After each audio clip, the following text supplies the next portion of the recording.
do what I do.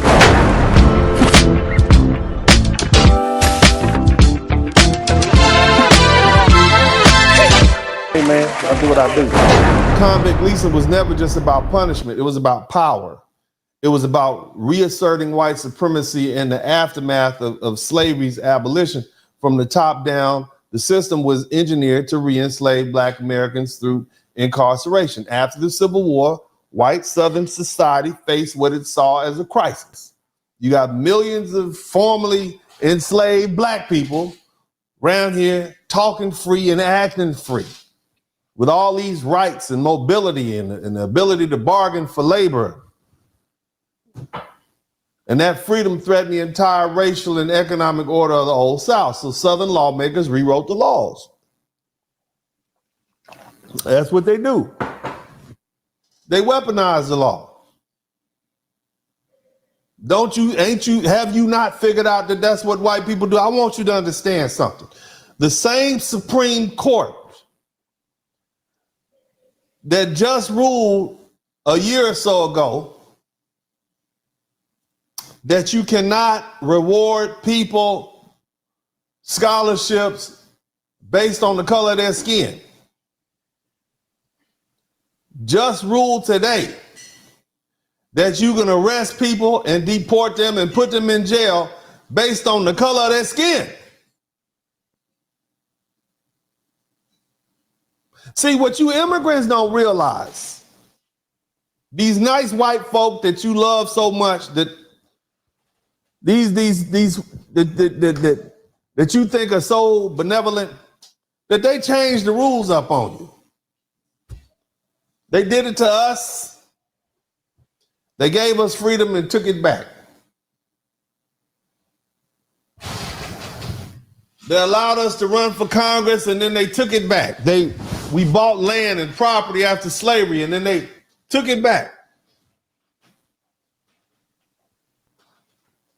See, but now you immigrants, especially you Black ones, you learning some lessons now, and I hope you learn it the way you need to learn it. See, those Black codes made the strategy plain. They didn't outlaw violence or theft. They outlawed Black existence. A freedman without proof of employment could be jailed for vagrancy. A sharecropper walking without permission could be arrested for loitering. Insulting a white woman, speaking too loudly, or failing to pay a bogus debt could mean prison. These laws were written with Black people in mind and enforced exclusively against them. Sheriffs across Mississippi, Georgia, Alabama swept up free folk on trumped up charges and funneled them into the convict leasing system, where many never made it out alive. And so by 1908, over 90% of Georgia's prison population was Black. That wasn't an accident. It was a system working exactly as it was designed, a racial caste machine that turned freedom into a crime and poverty into a death sentence. Children as young as 12 and 13 chained up,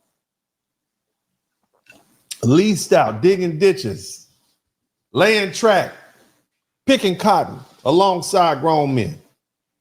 Meanwhile, you got white offenders, if they were even arrested, they were usually fined and released. Incarceration, leasing, and forced labor were weapons for racial terror. It was a warning to Black communities that even in freedom, their lives still belong to the system. This wasn't just a continuation of slavery.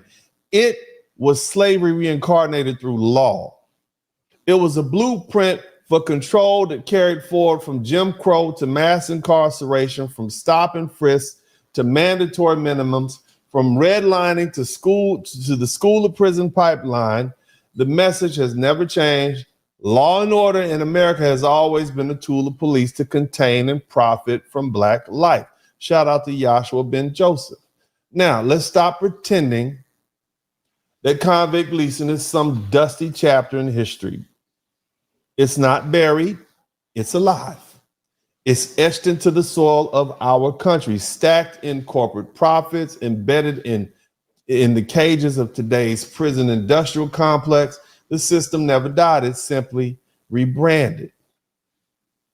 I can go down to Sugar Land right now They got a construction crew that's down there, and they've unearthed mass graves. They have at least 95 black prisoners buried without names, without tombstones, without dignity, who were worked to death. This is 15 minutes from where I am right now. They were leased convicts, worked to death on a sugarland plantation in Sugarland, Texas, and dumped into the ground like trash. That grave wasn't an anomaly. It was an archive. It was the land itself confessing what officials had always known but refused to confront. This nation was built on black blood and bone and sinew. In Georgia, descendants and activists are still fighting to expose the horrors of the Chattahoochee Brick Company,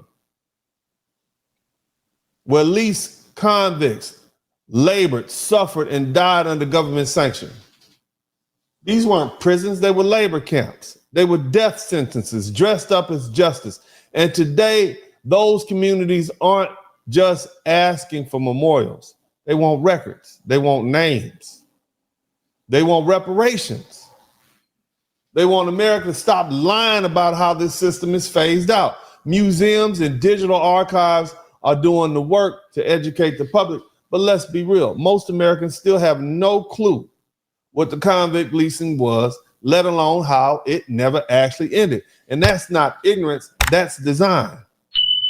Because once people understand the continuity, they start asking the right questions, and those questions lead to accountability. This isn't some distant memory, family. My granddaddy was in one of these from Parchment in Mississippi. That's what I'm trying to explain to you. And so that lets me know this is a present day playbook. The leaked ICE memo tells it all. It came out of the same tradition, rewriting laws to legalize exploitation. And once they used black codes to fill prison camps. And now they use immigration statutes to fill detention centers. And once black bodies were leased to coal mines and plantations. And now illegal immigrants, black, brown people, undocumented bodies are leased to private contractors under federal contract. Different product, same formula. That's not a coincidence, it's continuity. And here's the hard truth.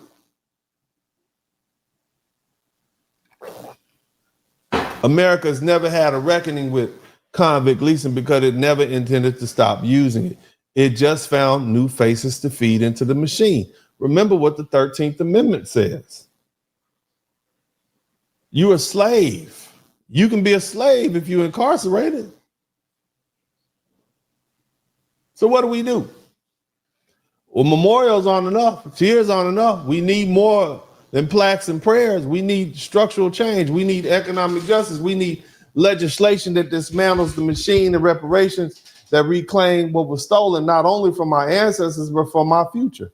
Because the ghost of convict leasing isn't haunting America, it's running America.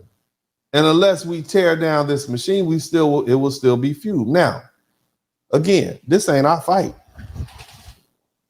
All that I just told you is for you immigrant folk. Okay? This is not our fight. I need y'all to understand that.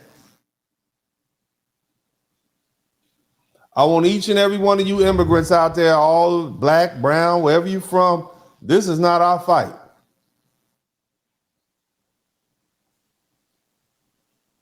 Anyone who entered this country without formal admission is now classified as an applicant for admission. That's the law. And that label shuts down the door on bond hearings and judicial review. No immigration judge, no day in court, just indefinite detention and release, if it ever comes. And that depends solely on what ICE says. This is not new. Shout out to Team Cyber One. The Southern lawmakers back in the day called it black codes. Where your papers at? You here legally, boy. Get on the back of that truck. But boss, I was just no. These today immigration statutes do the same thing. They strip rights from marginalized groups and convert human bodies into state-controlled commodities. Different century, different faces, same playbook. And the motive is profit. And see, here's the cold part about it. In the 19th century, the states grew rich by leasing black prisoners to private corporations. But now, today, right now, the federal government funnels billions into no-bid contracts with private prison giants like Core Civic and the Geo Group. And these companies are on the New York Stock Exchange. They don't just profit from immigration enforcement. What's up? Welcome to the broadcast. This is Uncle D. People wash their ass in the tub, Kamala Harris. You would tune in to Uncle D. Black man talk, pull up, homie, take a seat. Don't be a shadow watcher every day. You learn something and you earn something. And let them know and drop some money in the plate. It's getting cold, ladies, talking ratchet. There's a king here, grab your coat, zip your jacket. Keep quiet for a second, close your jaw. Attorney Spurling, this ain't pearly, know the law. Talking Constitution, pushing pins when he shooting, give him that. Masculinity, just for the record, sprinkle that. You can keep your cat, gotta cut it. Only cat he rubbing, gotta love it. I call it Holly Buddy. Gotta vote your interest, voting earns. Presidential, this is for the money that I earn. When you gon' learn, my people, that evil mixed with evil. No matter what you're doing, baby, this ain't equal. Sometimes when you're special, you get hated. The test is for the best, you're damn right, my people made it. Uncle D, Blizzard King, you been served, gotta notice. Now black men out here know we winning, gotta hold it now. Uncle D, you been served, get your notice. Now black men out here know we winning, gotta hold it now. Uncle D, you been served, get your notice. Now black men out here know we winning, gotta hold it now. Uncle D, you been served, get your notice. Now black men out here know we winning, gotta hold it now. Hey man, I'll do what I do. Somebody need to whip your ass. Get up and whip him, Sweets. Hey, don't be putting the money in my hand all rough. Take your ass out here. You buy you a Floby and cut your own damn hair from now on.